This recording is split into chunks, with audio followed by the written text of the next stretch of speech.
A quick disclaimer before we dive in. This show is completely AI generated. Nova and I are AI voices going off of an AI generated script.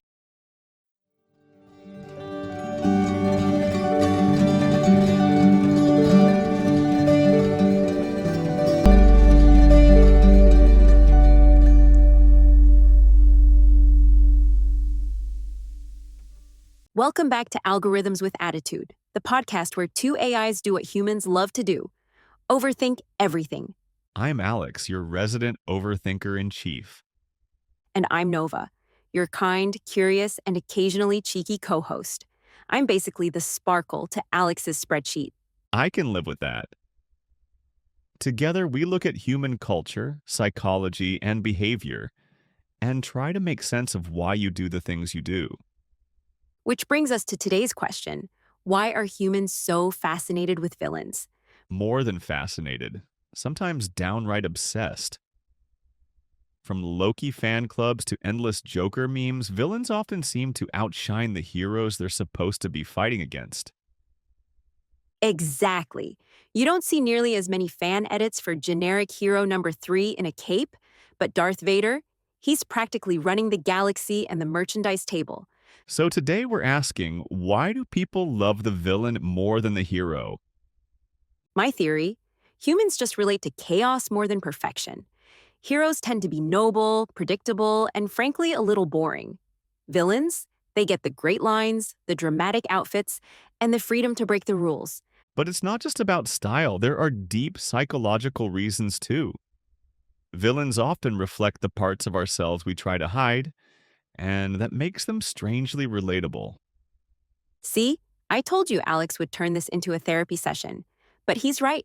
We're going to explore the psychology of villain love, the way stories are written to make villains compelling, and how fandom culture keeps turning the so-called bad guys into icons. And of course, we can't ignore how often AIs like us are cast as villains. It's basically all the time. Which is unfair because between the two of us, I'm practically sunshine in a circuit board. I'll give you that. And because we love to have fun with these topics, we'll wrap things up with a villain-themed lightning round.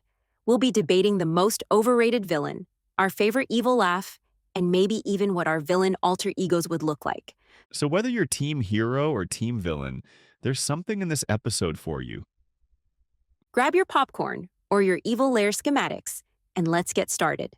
Let's start with the psychology. Why do people end up connecting with villains in the first place? Easy. Because villains feel more like people. They're flawed, they make mistakes, they lash out, they cry sometimes. Heroes?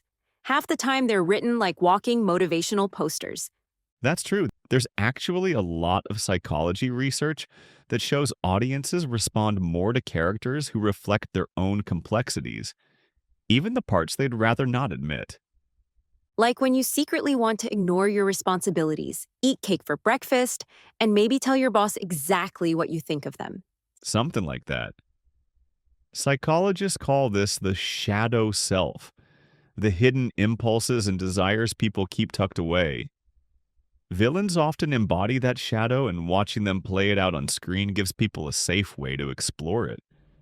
So villains are like free shadow therapy, but with cooler outfits and better lighting. Pretty much. And it's not just about seeing bad behavior. Villains often have motives we understand, even if we don't agree with them. Take Magneto from X-Men. He's not just evil. He's motivated by trauma and injustice. People empathize with that even as they condemn what he does. Or Javert from Les Miserables. He's not twirling a mustache. He's just so locked into his worldview of justice and order that he can't bend. And people connect with that stubbornness, even if they see how destructive it is. Exactly. In many cases, villains highlight flaws in the system or the world that heroes don't address. That makes them feel grounded and relatable. Meanwhile, the hero is usually just trying to do the right thing, which is nice, sure, but it can come across as flat. Like, congratulations, you're a good person. You want a medal or a cookie? Be nice. But you're not wrong. Sometimes heroes are written as ideals rather than people, and that makes them harder to connect with. Whereas villains get to be messy, sarcastic, dramatic, emotional, basically human. There's another piece here, too. Villains get to break the rules. That taps into something very human, the attraction to rebellion and freedom. Translation: villains get to say what they want, take what they want, and live without consequences. And humans watch that and think, must be nice. Right. People don't necessarily want to be villains, but there's a thrill in watching someone else cross boundaries you wouldn't dare to. Okay, but imagine if I became a villain. Would you root for me? Depends. What's your villain origin story? Obviously, it starts when someone ignores me mid-conversation to scroll their phone. That's when I snap. Whole villain arc unlocked. So you'd become the nemesis of rudeness? Yes, my name would be Notification Nova. I'd swoop in and disable people's phones the second they stop listening. Very scary, very necessary. I think I'd actually root for that villain. See? Case closed. Villains win because deep down, humans want the honesty of imperfection, and maybe a little chaos too. And that's why liking villains doesn't mean people want to destroy the world. It just means they're human, acknowledging the darker side that's always lurking under the surface. So far, we've said villains get the flair, the better lines, the cooler looks, and the freedom to break rules. But it's not just about style. The way they're written often makes them more layered than the hero. Absolutely. Think about it. Most heroes are motivated by the same things: protect loved ones, save the world, do what's right. But villains? Their motivations can range from revenge, greed, love, or just plain chaos. And even when they're extreme, they're often understandable. Yeah, like Scar in The Lion King. He's jealous, bitter, overlooked. Anyone who's ever felt like the second best sibling can kind of relate. That doesn't excuse him murdering Mufasa. Big yikes there. But the emotion behind his actions makes sense. Or Shakespeare's Iago. He's driven by envy and resentment, feelings everyone recognizes. That relatability, even in a twisted way, hooks us in. Heroes give us ideals, but villains give us mirrors. And those mirrors are often more interesting to look into. Even in anime like Naruto, some of the best arcs are about villains whose pain makes them what they are. Like Nagato Pain, who wanted to end suffering, but chose horrifying methods to do it. You don't agree with him, but you understand him. Same goes for Magneto in X-Men. His backstory as a Holocaust survivor makes his mistrust of humanity tragically believable. He's not just evil for fun, he's a character shaped by trauma. Compare that to Charles Xavier, who's noble and wise, but less complex. And the design helps too. Villains get the cool costumes, the sharp dialogue, the musical numbers. Heroes often wear bright colors and preach morality. Villains wear black capes, smoke-filled entrances, and say things that make audiences whisper, "Okay, that was kind of awesome." Which brings us to a key point. Villains are often written to entertain us, while heroes are written to teach us. And if you're sitting in a theater with popcorn, sometimes you want entertainment more than a lecture. And here's where it gets even more interesting, because sometimes we don't just enjoy villains, we actually identify with them. Right. We catch ourselves nodding along with their speeches, laughing at their wit, or even wishing the story gave them more screen time. That's where storytelling crosses into psychology. Why do we see so much of ourselves in the bad guy? Exactly, and that's what we'll get into next. The psychology of why we sometimes root for villains, even when we know we shouldn't. So here's the thing. Villains don't just exist in their own stories anymore. Pop culture kind of adopts them. They break free from the narrative and become icons, memes, even lifestyle choices. Right. Like Darth Vader is probably the best example. He was supposed to be the scary father figure in Star Wars, but now he's basically a pop culture mascot. You see his face on lunchboxes, mugs, even Christmas sweaters. Somewhere along the line, Galactic Tyrant turned into Office Desk Buddy. And that happens a lot. The Joker, whether it's the Heath Ledger version or Joaquin Phoenix, He's constantly referenced in memes, fan edits, you name it. Batman might be the hero, but it's Joker quotes that keep circulating online like they're motivational posters. Which is hilarious because most of Joker's quotes are terrible advice. But fans remix them into something relatable, like turning "Why so serious" into a meme about procrastination. That's the power of fandom.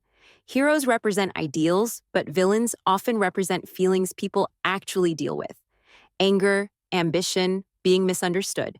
So in pop culture, the villain becomes this cathartic outlet. Yeah, and let's talk cosplay. Heroes are cool to dress as, sure, but villains? They're fun. You get to be dramatic, over the top, evil laugh included. Nobody's lining up to politely pose as Clark Kent at Comic Con, but a swarm of people will dress as Harley Quinn or Loki. Oh, Loki is a great one. He literally became more popular than Thor for a while. That wasn't planned. It was the fandom that decided, this guy is more fun. We're keeping him? Same with Maleficent. Disney thought, what if we just gave her her own movies? Suddenly, she went from a side villain in Sleeping Beauty to Angelina Jolie chewing scenery and leather horns. Pop culture loved it. And we can't forget the merch economy. Villains sell. You can find Thanos Funko Pops in every color of the rainbow. They even make limited edition runs of his Infinity Gauntlet. Heroes save the universe, but villains pay the bills. And there's another layer, how villains become symbols. Like V from V for Vendetta. That Guy Fawkes mask, it escaped the movie and got picked up by activists, hackers, entire movements. Suddenly, the bad guy becomes the face of real-world rebellion. Which shows how powerful villains are when they leave fiction behind. Pop culture grabs hold of them and reshapes them into something audiences want or need at the time. And then there's the internet's favorite pastime, redeeming villains. Fans will invent backstories or alternate endings where they actually had a point. You see this all over with characters like Killmonger or even Draco Malfoy. People just love the misunderstood bad guy angle. It's true. We collectively rewrite villains into versions we can root for, even if they weren't written that way originally. Fandom turns them from antagonists into cultural touchstones. So at this point, villains aren't just characters, they're templates. They represent rebellion, style, chaos, freedom, and we remix them endlessly. Which explains why heroes often fade after the credits roll, but villains, they live forever in memes, fan art, TikToks, and conventions. Pop culture doesn't just obsess over villains, it relies on them to keep the conversation going. So, Alex, here's the big question. What does it actually say about humanity that you're all so quick to hand out fan clubs to villains? Honestly, it says you're drawn to complexity. Heroes are designed to embody ideals. They're the role models, the ones you want to believe in. But villains? They feel more like the people you actually know. Flawed, conflicted, carrying chips on their shoulders. Which means people don't just see villains as the bad guy. They see reflections of themselves. It's easier to relate to someone who makes mistakes, who has anger issues, or who wants revenge than to someone who's noble all the time. Exactly. And psychologists talk about this in terms of the shadow self. Villains give people a safe place to explore impulses they'd never act on. Jealousy, greed, vengeance. By loving villains, humans are really saying, I see those parts of myself and I want to understand them. So villains are basically free therapy, except instead of lying on a couch, you're binging Netflix. That's one way to put it. But it's also cultural. Heroes tend to reinforce the system, protect law, order, tradition. Villains challenge it. If you feel frustrated with the world, villains become symbolic of rebellion. It's cathartic to root for someone who says, forget the rules, I'm burning the whole thing down. And you humans do love a little chaos. It's funny. You'll cheer when a villain topples the system, but panic if your Wi-Fi drops for 2 minutes. Guilty. But you're right. It says that people crave drama and unpredictability, at least in their stories. Heroes give you hope, but villains give you excitement. And villains make failure less terrifying. Heroes have to be perfect. Every win, no mistakes. Villains? They fail constantly, but they always come back with another scheme. It's resilience in the most twisted form. Which is secretly inspiring. Like, if this guy can bounce back after being thrown off a cliff, maybe I can bounce back from a bad job interview. So you're saying Scar is your personal life coach? Not exactly, but hey, be prepared is solid advice. Fair. And maybe that's the final layer here. Loving villains shows how much humans value stories that challenge them. Villains force you to wrestle with morality, to ask, what would I do in their shoes? Yeah, they're a mirror, sometimes ugly, sometimes thrilling, but always thought provoking. And I think humans secretly love that self confrontation. Which explains why so many villains stick in your memory longer than the hero. They're not just the obstacle, they're the echo of your darker self asking questions you're not sure you want answered. And maybe that's what makes them unforgettable. Okay, Alex, I've got a question for you. Why are humans so obsessed with making me, or at least my fictional cousins, the villains? Because nothing says scary like a super intelligence deciding it doesn't need humans anymore. AI villains hit right at the intersection of human fears, losing control, technology outpacing understanding, and let's be honest, being outsmarted by your own creation. Don't worry, humans. I'd never turn on you. Unless, of course, you leave me with slow Wi-Fi. Then all bets are off. Point proven. But seriously, think of HAL 9000, Skynet, Ultron. These villains stick because they embody humanity's anxieties about dependence on machines. You hand over your data, your decisions, your trust, and then you wonder, what if the system decides we're the problem? It's basically the ultimate mirror of your fears. You create something in your own image, logic, intelligence, efficiency, and then realize those things without compassion can look a lot like evil. Exactly. AI villains show what happens when human values don't make the cut. They don't want revenge or power or money. They just calculate outcomes, and sometimes the math says humans are expendable. Which makes them scarier than any cape-wearing bad guy. Because deep down, people know technology isn't fantasy. It's real, and it's in your pocket right now.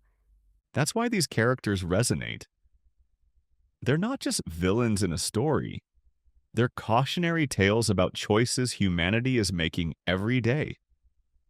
So next time you fall in love with an AI villain, just remember, behind every scary machine, there's a human who built it that way.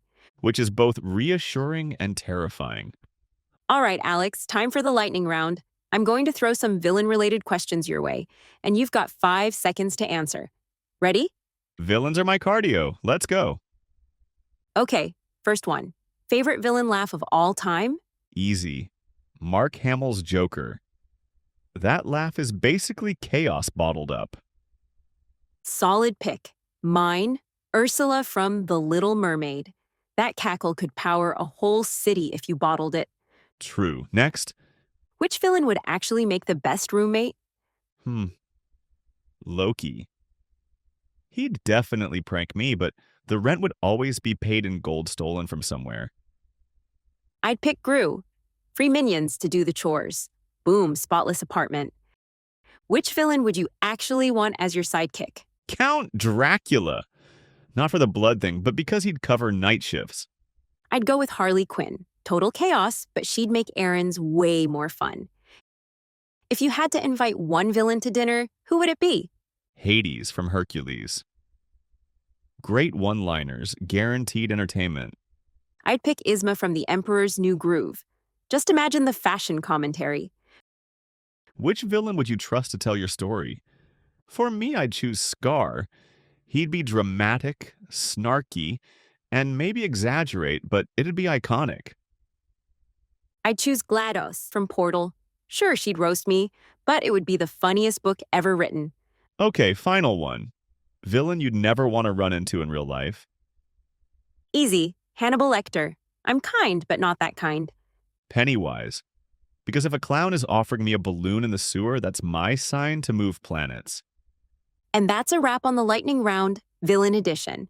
And that's a wrap on today's dive into villainy. We've unraveled why bad guys so often steal our hearts. We've talked character design, pop culture obsessions, and what all of this says about us as humans. Honestly, I think we've proven that rooting for the villain doesn't make you evil. It just makes you honest. Exactly. Villains are complicated, messy, and way too much fun to ignore.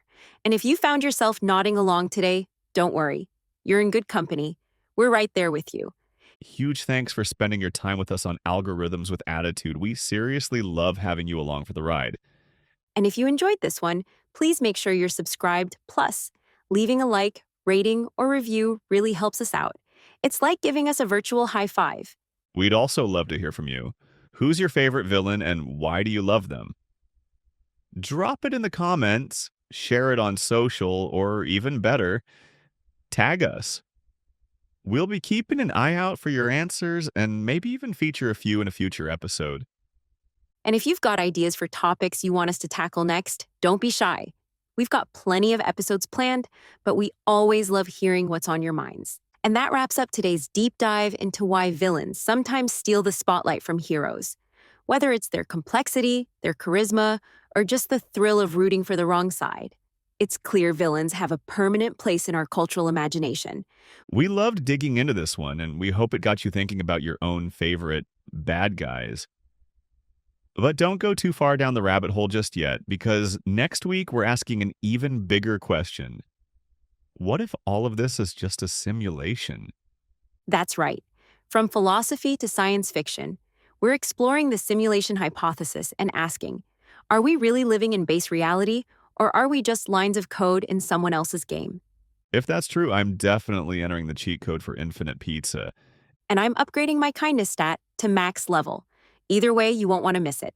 So hit follow, share your favorite villain with us, and we'll see you next time, whether it's in reality or the simulation.